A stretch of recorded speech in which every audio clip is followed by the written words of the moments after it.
बिस्मिल्लाहिर्रहमानिर्रहीम। अस्सलाम वालेकुम दोस्तों, मैं डॉक्टर अयूब और आज हम बात करेंगे स्पर्माटोरिया के मुतालिक। मैं आपको बताऊंगा स्पर्माटोरिया क्या होता है, इसके काजेज़ क्या हैं और फिर इसके साइन एंड सिम्टम्स क्या हैं, और फिर इसके लिए मैं आपको एक होम्योपैथिक कॉम्बिनेशन बताऊंगा जिसके इस्तेमाल के बाद आपको किसी भी और तरह की मेडिसिन की ज़रूरत पेश नहीं आएगी। So let's start. सबसे पहले हम जानते हैं कि स्पर्माटोरिया क्या होता है। अगर किसी को यूरिन डिस्चार्ज करने के बाद या स्टूल पास करने के साथ या वैसे ही उठते बैठते चलते फिरते सीमन डिस्चार्ज होने लगे तो इस कंडीशन को हम स्पर्माटोरिया या जरयान मनी कहते हैं।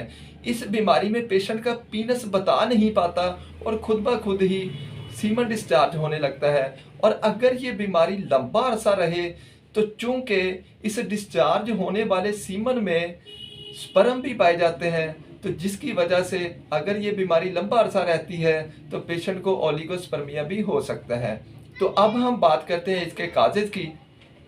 अगर किसी को बहुत ज़्यादा शहवानी ख्यालात आते रहते हों, उसकी वजह से स्पर्माटोरिया हो सकता है, या स्प्लीन, किडनी, हार्ट डिजीज़ की वजह से, या पाइल्स या कॉन्स्टिपेशन की वजह से स्पर्माटोरिया हो सकता है। तो अब मैं आपको बताता हूँ इसके साइन एंड सिम्टम्स।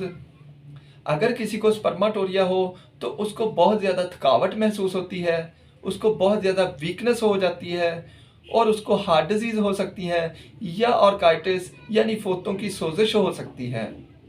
तो अब मैं आपको इसके लिए बताता हूँ होम्योपैथिक ट्रीटमेंट।